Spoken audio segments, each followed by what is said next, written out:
wasn't paradise. It wasn't even habitable. They named it Goran for a dead rock on the edge of a dying star's reach. Its soil was poison. Its winds carried static instead of air. Its nights dropped to minus 140 degrees Celsius, and its days boiled metal in the sun. No water, no magnetic field, no life, just the challenge Earth had been waiting for. Captain Alira Nix stared at the broken landscape from inside the observation dome of the first outpost, Camp Hammerfall. The terrain below looked like cracked glass stretching into rust-colored canyons, pockmarked by meteor scars and thick with mineral dust. No one spoke, because no one sane wanted to speak about what they saw. This wasn't a planet to live on. It was a graveyard pretending to be a world. The mission wasn't for conquest, not for resources, not even science. It was to prove a point. The humans could make life where the universe had given up. They were called the Terran Terraform Corps, but that was just the official title. Among themselves, they had another name, the Rebuilders. They weren't soldiers, not exactly, but they fought. They weren't scientists, but they bent the laws of nature. They were volunteers, engineers, ex-miners, biologists, hydrologists, welders, hackers, and dreamers. And every single one of them had signed up for one reason: to look at the galaxy's worst piece of rock and say, "We will make this live." The first attempt nearly failed on day 5. The atmosphere processor, meant to start breaking down the poisonous hydrogen-sulfur mix, exploded due to pressure failure. The blast took 2 engineers with it. Alira Nix buried them under the first memorial stone carved into the soil. She didn't say prayers. She said promises. You died so this world might breathe. And it will. By week 2, the outpost ran out of surface water. There wasn't any native ice, so they did the unthinkable. They broke open the emergency tanks, rationed to last 6 months, and used half of it to begin microbial seeding in the soil. "We either live together," Nick said, "or die conserving water in a grave." And the team followed, not because they were sure, but because they had burned their ships behind them. No turning back. Then came the quakes. Goran wasn't stable. Its core rotated inconsistently. Magnetic spikes created static storms. At one point, a quake opened a 900-meter-long fissure just 80 meters from the eastern power array. They lost 6 drone generators. The dust buried the solar fields. And still, they dug. By hand, by claw, by whatever tool they had. It wasn't pride. It was will. On Earth, people watched. At first, with skepticism. Then pity. Then awe. Live feeds from Hammerfall showed humans hauling hydrocatalysts into winds that could flay skin. Footage of engineers rebuilding algae silos while coughing blood through cracked respirators. Every hour they survived was a slap in the face of every alien species who said humans were too soft to thrive off-world. In month 2, they cracked open Goran's upper crust. It was a desperate gamble. Create a geothermal borehole deep enough to power thermal regulators and kickstart climate simulation. The drill broke twice. The third time it worked. Steam, heat, life beneath death. They called the moment day 1. The first time human breath filled an underground dome without filtration. The air was thin. It tasted like metal, but it was earned. Alira Nix didn't cry when she took her helmet off. She laughed. Because she knew what the galaxy didn't, that this was just the start, that every storm, every collapse, every mistake was just proof the world could resist. And what humans loved most was something that fought back. The soil should have rejected it. They tested, sterilized, amended it with nutrient solutions shipped from Earth. They mixed it with synthetic bacteria and crushed carbon and hydrogel beads. Every simulation said Goran 4's surface was still too hostile. But they planted anyway. The first seed to break the crust was a simple strain of moss, genetically engineered for high radiation and low oxygen. Its DNA was stitched from 10 Earth species and 2 recovered from Martian regolith. They named it Verdance 1. It didn't grow. Not at first. It fought. Alira Nix stood in Dome Delta, watching her team work in silence. They moved like monks in a sacred temple, not scientists in a greenhouse made of reinforced polyglass. "You sure about this strain?" she asked.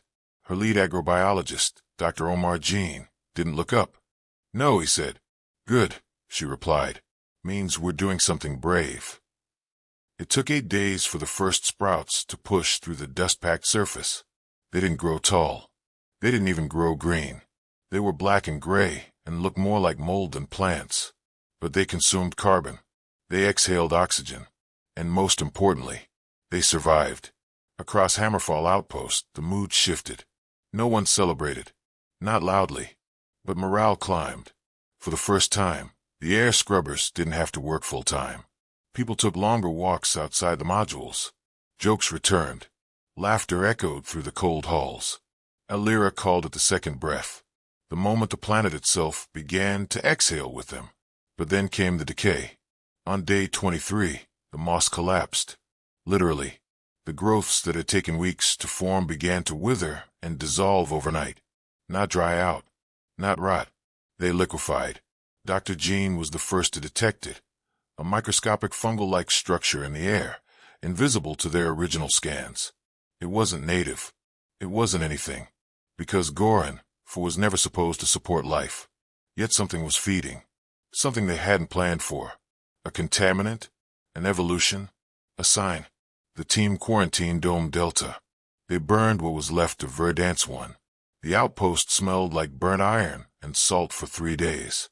Half the crew wanted to abandon surface growth, to move fully underground, to build hydroponics and forget the surface. But Nyx disagreed. She stood at the edge of the wasteland and spoke quietly into her comms. "This world is rejecting what we give it. Then we'll stop giving and start teaching." What followed was not science, not as Earth understood it. It was art, war, grit. They didn't try to dominate the land anymore. They learned from it. They built small biomes with gradual introduction, half-synthetic moss colonies paired with nanite soil stabilizers, drone swarm pollinators built from dust-protected circuits, sprinklers that mimicked Goran's acid rain but neutralized its pH on contact. They treated the planet like a wounded animal, not a machine to fix, but a creature to rehabilitate. By month 4, new growth had begun. Slow, cautious, but real. Verdance 3 showed resistance to the fungal collapse. Verdance 5 produced trace levels of chlorophyll. Verdance 7, grown with root extensions into geothermal vents, glowed faintly in the dark, a soft blue shimmer across the ground at night. Humans stood in the poison wind and watched things grow, not in defiance, but in partnership. They called the field Ashlight Gardens, and for the first time in the history of Goran 4, the dust smelled like hope, but the fungi returned. This time, it didn't destroy the growth. It merged with it. Dr. Jean panicked at first. "It's mutating," he said, hijacking the biomass. But under microscope, they saw the truth. It wasn't corruption. It was cooperation. The Goran strain had adapted with the Earth-engineered moss. A fusion, not an invasion. Alira and Nyx watched the data come in. "What are we looking at?" she asked. Jean looked up, eyes tired but shining. "Not moss," he said. "Not fungus. Something new. A child of 2 dead things that shouldn't have survived." In her journal, Nyx wrote a single sentence that night. "The planet is responding." By the 6th month, the first controlled air pocket formed above the gardens. The winds were still toxic outside, but beneath the bubble of photosynthetic canopies, the oxygen reached safe levels. For 10 minutes each day, they could take off their helmets and breathe together. The planet hadn't become Earth, but it had become something else. A partner. The wind was loud enough to shake steel. Every anchor pin groaned in its housing. Dust screamed against the domes. The storm rolled across Goran 4's scarred horizon like a continent of claws, blotting out both stars and sun. The outpost named it Cyclone 11, but among the crew, they had another name for it. The end. It started as a pressure drop. The early warning sensors flared orange. Nothing unusual. Dust devils and microcyclones were part of life on Goran. But this time, the pressure kept dropping. Then the horizon vanished. Not dimmed. Not faded. Devoured. The meteorology AI sent a short, emotionless forecast. Surface winds projected to exceed structural thresholds of dome alpha, beta, and delta. Evacuate to underground silo immediately. Nix stood at the window, watching the world disappear into swirling ash. Estimated storm duration, she asked. 76 hours. That gave her pause. Say that again. 76 hours. At minimum. It wasn't just long. It wasn't just fierce. It was record-breaking. If the projections were right, the winds would peel the surface like paint, erase months of work, and bury ashlight gardens beneath 10 meters of poisoned soil. The team gathered in the core habitat. Everyone tense. Some silent. Some angry. One engineer, Tanaki, slammed his fist into the table. Do we just watch it die? Nix's voice was steady. Do you see another option? Jean, the biologist, spoke next. The fusion moss might survive. Fungi spores are tough. But the structures, those will be gone. Nix looked around. Each face told her the same story. They'd built paradise from ash. And now the ash was coming home. But she didn't flinch. She pulled up the map. This storm doesn't hit everything, she said. Only the main line. Gardens. Domes. Eastfield. It misses the West Ridge. So, we build again, she said, before it ends. There was silence. Then laughter. Not joyful. The kind of laugh that came with madness and courage. They had 6 hours before the storm hit full force. They spent them tearing apart the mining rig, turning shuttle frame struts into shelter arches, stripping reactor coils to power backup atmosphere processors. They weren't trying to save everything. They were trying to leave a footprint behind the storm. It wasn't beautiful. The ridge shelter was jagged, crooked, bolted into rock like a broken jaw. They named it Camp Stubborn, not because it would survive the storm, but because they would. Then the storm hit. The main domes fell silent. The cameras blanked out. Power flickered. Everyone in Camp Stubborn sat in darkness, listening to the wind eat the old outpost. No one spoke. No one needed to. When the winds died, 78 hours later, the team walked out expecting a grave.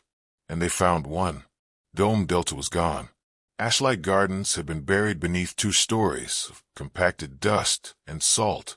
Every air vent was clogged. Every light shattered. But something moved. Something green. A single strand of Verdance 7 peeked through a crack in the surface, glowing faintly beneath the gray. Not dead. Just waiting. Jean fell to his knees. It survived, he whispered. Nix stepped forward. She looked at the ruins of what had been their entire world. And then she looked at the thing that had refused to die. The storm forgot to kill us, she said. They didn't rebuild Ashlight right away. They dug. By hand. By laser. By drone. Until they reached the seed vaults and oxygenators. Until they found the thermal conduits still warm. They weren't starting over. They were picking up where they left off. Camp Stubborn became the new command post. The ridge's natural shielding allowed for expanded habitat modules and a new greenhouse dome. They renamed the place Persistence Point. In her log, Nix wrote, Goran has claws. It swipes at us every time we grow. But we are not prey. We are weeds. Stubborn. Undefeated. Still growing. And deep beneath the dust, the fusion moss and fungus continued their silent work. Feeding. Spreading. Preparing for the next breath. Not just a bubble of air, but maybe one day a world with lungs. The change began as a number. 0.03%. That was the oxygen content detected by the high-altitude drones flying above Goran 4's crust. Too low to support life. Too high to explain. For the first time since Hammerfall was founded, the planet's upper atmosphere registered an anomaly. It wasn't natural. It was human-made. Captain Alira Nix stared at the number with a calm face and a thunderstorm mind. They had reached the unthinkable. Goran's sky was starting to breathe. Very faintly. Very slowly. But undeniably. They hadn't just built domes. They had nudged the planet toward life. The signal went out. As per protocol, The Terraform Corps transmitted the milestone to Earth's Colonial Oversight Council. They didn't expect much. Just acknowledgement. Maybe a slow bureaucratic cheer. Instead, they got a ship. The ESV Antioch, a deep-range diplomatic vessel, entered Goran's orbit 8 days later. Clean lines. Corporate logo. Too many suits. Not enough dirt under fingernails. When they hailed the surface, the voice wasn't military. It was legal. This is Director Marian Alphys of the Earth Planetary Rights Commission. Per your transmission, the planet Goran is now under review for future colonial development. The message was smooth, polished, deadly. Nyx didn't respond immediately. She replayed the transmission 5 times before saying anything. Then she said only 2 words. Of course. But the team knew her better than that. She didn't sleep that night. Didn't eat much either. She stood alone under the slowly oxygenating sky, watching faint auroras shimmer from charged particle bursts bouncing off the atmosphere. It's alive, she whispered. And they want to own it. The Antioch landed 2 days later. Its crew didn't ask for a tour. They brought papers. Ownership claims. Corporate charters. Policy maps. They praised the Terraform Corps, shook hands with the crew, and quietly suggested that their efforts were now part of a greater colonial future. Jean lost it first. Where were you when the storm hit? Where were you when we buried the dead? You show up after the breathing starts and think the air belongs to you. The suits didn't even flinch. They had heard it all before. In other systems. From other pioneers. Nyx didn't yell. She listened. She read the documents. Then, during the second negotiation meeting, she did something unexpected. She handed the Earth delegation a list. It wasn't a demand. It was a ledger. Every life lost. Every kilogram of synthetic biomass used. Every ration sacrificed for soil instead of mouths. Every day a human being had walked into hell with no promise of return. The director stared at the list. It was long. Very long. Your point, he asked. Nyx smiled. I'm not here to make a point. I'm here to ask a question. She leaned forward. Did you ever ask the planet if it wanted to live? Silence. Because we did. And it answered. The room didn't erupt. There was no great mutiny. No explosions. Just choice.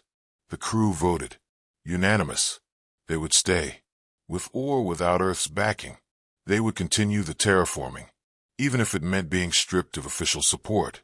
Even if it meant exile. Earth flinched. Not out of fear. But because they realized something dangerous. You can't control willpower. The Planetary Rights Commission withdrew its immediate claim. Public backlash followed the data leak. Footage of the storms, the memorial stones, the fusion flora glowing through the ash. People on Earth didn't want to own Goran.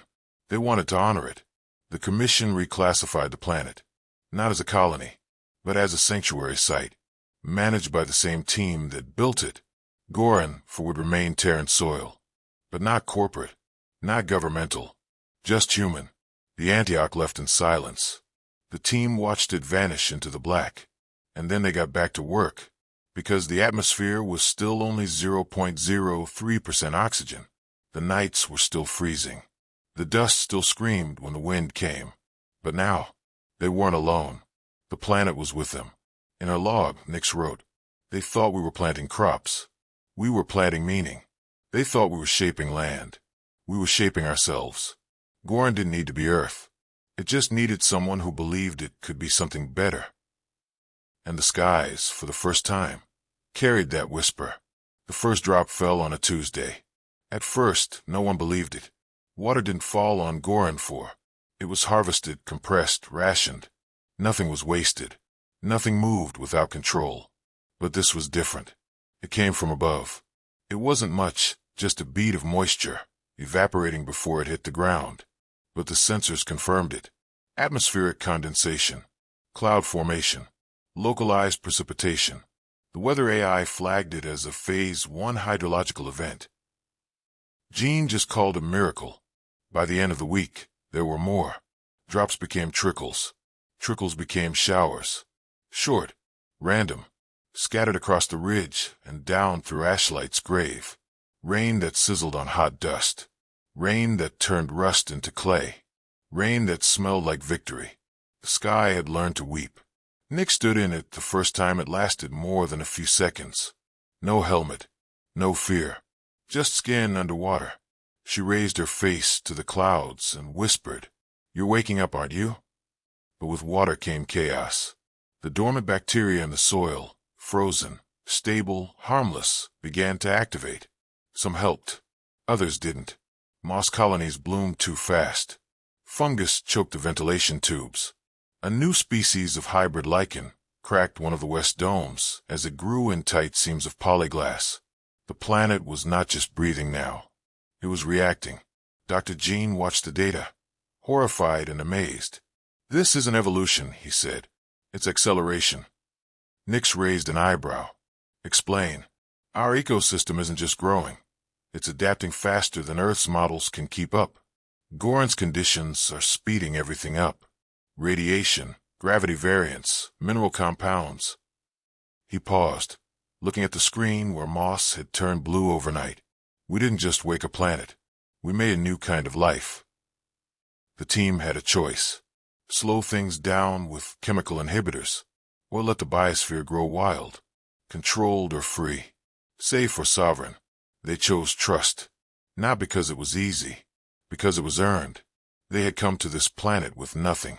Now it was giving back, so they let it.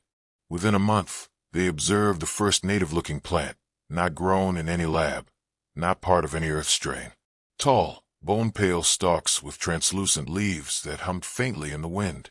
They named it whispergrass. Within weeks, it blanketed the upper ridge. It cooled the soil. It held the top layer in place. It sang in storms. Goran wasn't just alive.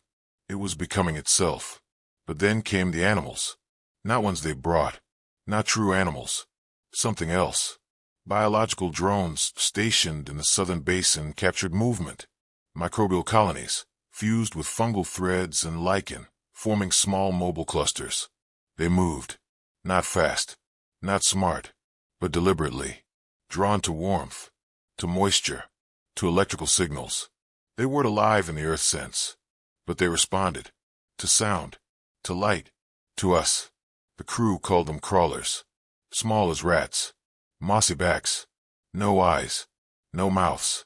But they scuttled like things curious to be born. Some feared them. Others marveled. Jean watched them with wide eyes and whispered, "They're trying to understand us." Nix didn't order them destroyed. She watched too. Watched as one of the crawlers placed a curled tendril on her boot and simply sat there. As if waiting. For what? Recognition? Permission? She didn't know. So she let it sit. The weather AI, now upgraded, began issuing new warnings. Not about storms. About patterns. Rain cycles. Wind fronts. Weather. Actual, planetary-scale weather. Goran 4, once a silent rock, now murmured with life. And in her log, Nix wrote, "We came to terraform. But maybe we were the seeds. And this planet is the gardener." The team gathered on the hill above the reborn ashlight gardens. Now green again. Now flickering with bioluminescent moss and streaked with whispergrass. Above them, the clouds broke. And light, real sunlight filtered through water vapor, poured down. They stood in the rain and the glow. Not afraid. Not even proud. Just human. On a world that was finally no longer dead. The first alien signal arrived on a clear morning, just after the rain. It wasn't loud. It wasn't a threat. It was a whisper. A tight beam transmission, riding the edge of the electromagnetic spectrum. Clean. Precise. And undeniably intelligent. It said only 4 words. "We see your garden." They came in peace. At least that's what they claimed. A small delegation of scholars from the Venethi Consortium, a multi-species academic order devoted to ecological restoration across the spiral arm. They brought no weapons, no demands, only a request. "We would like to study your world."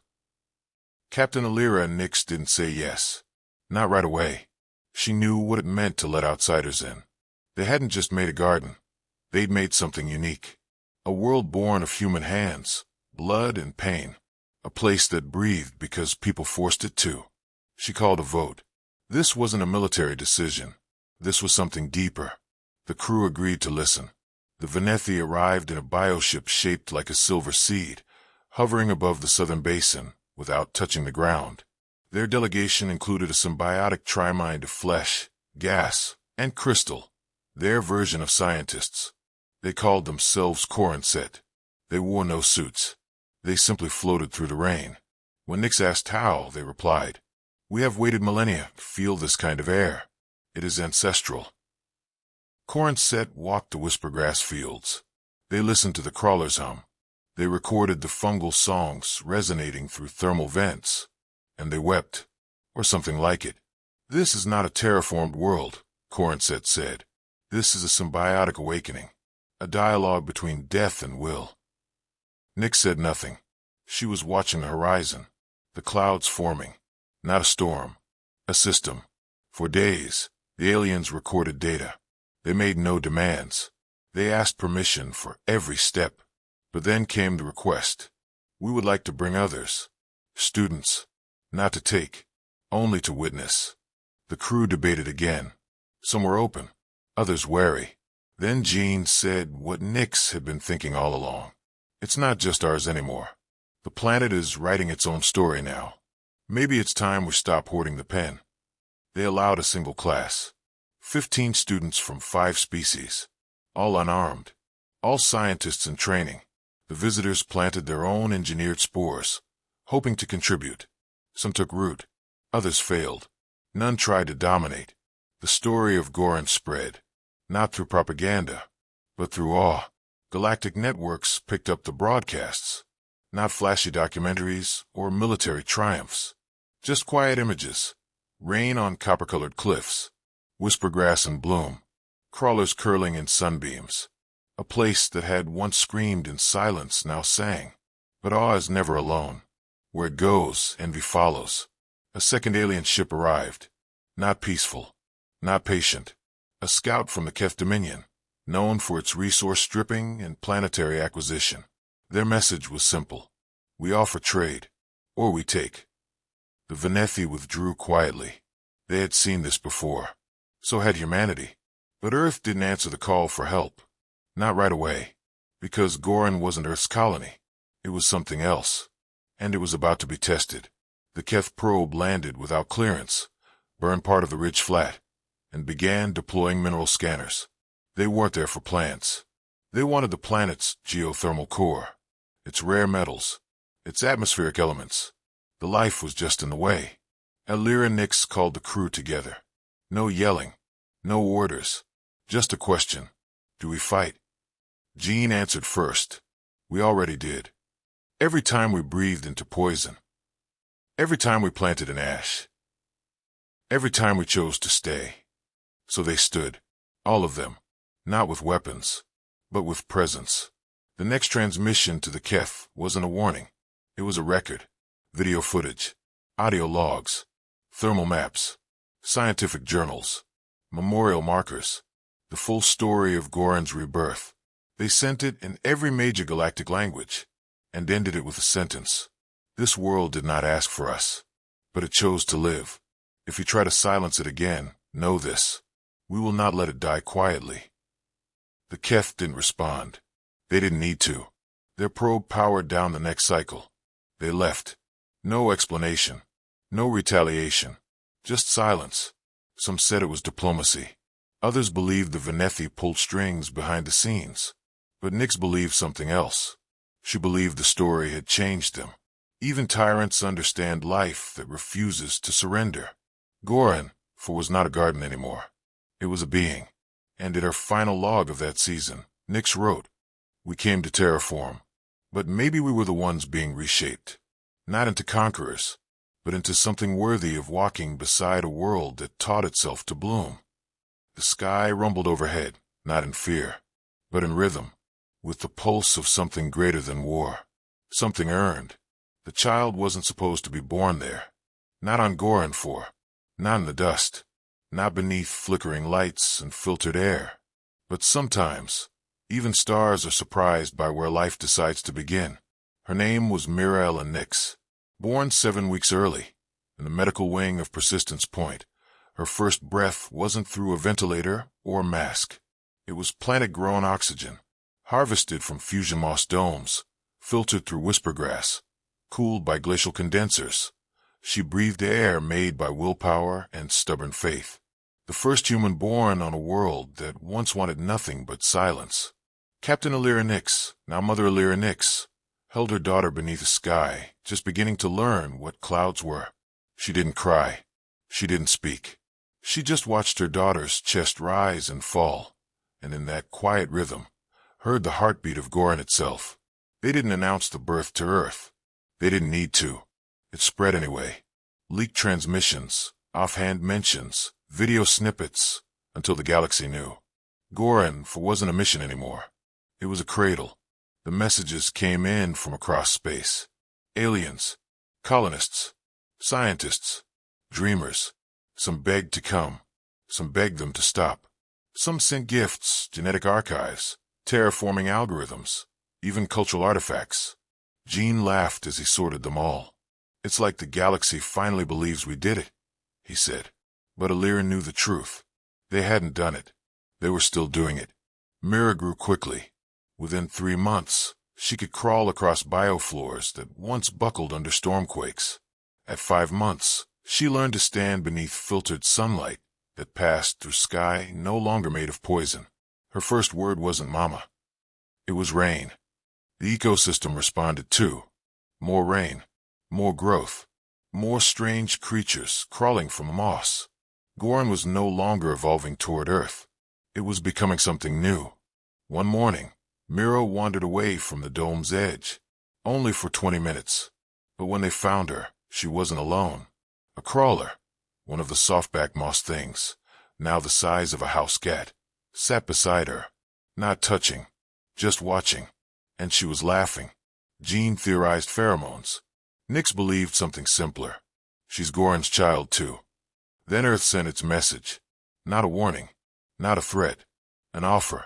We wish to establish a permanent embassy on Goran for science, for peace, for the future. Nix didn't say no. She didn't say yes. She sent back a question. Do you know how to listen to a living world? The answer never came in words. It came in a ship. Small, crewed by teachers, poets, linguists, and ecologists. Not officials, not generals. They came with shovels, not scanners. And when they landed, they knelt, touched the soil, whispered thanks, and got to work. Persistence Point expanded, not as a base, but as a settlement. Buildings shaped to flow with the land. Roads that grew, not cut. Power sourced from the geothermal heartbeat beneath the crust. Mira took her first steps outside without a suit on her 2nd birthday. The air was still thin, still bitter, but safe, and her laughter echoed across the garden valley like thunder from a new kind of sky. In Nix's final command entry, she wrote, "The planet is no longer resisting us. It is raising us." The stars watched and waited, because if humans could turn death into bloom once, they could do it again, and again, and again.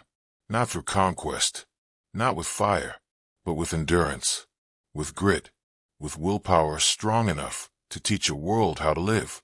We came to tame a dead planet, but in the end, it was the planet that taught us how to live. This is more than just science fiction. It's a story about endurance, sacrifice, and what it truly means to be human. If this journey moved you, if it made you proud to stand with the species that turns dust into life, then like the video, share it with others, and subscribe for more epic HFY stories. Drop a comment. Would you stay behind and breathe life into a dead world if no one else would? Remember, sometimes humanity's greatest weapon is our refusal to give up.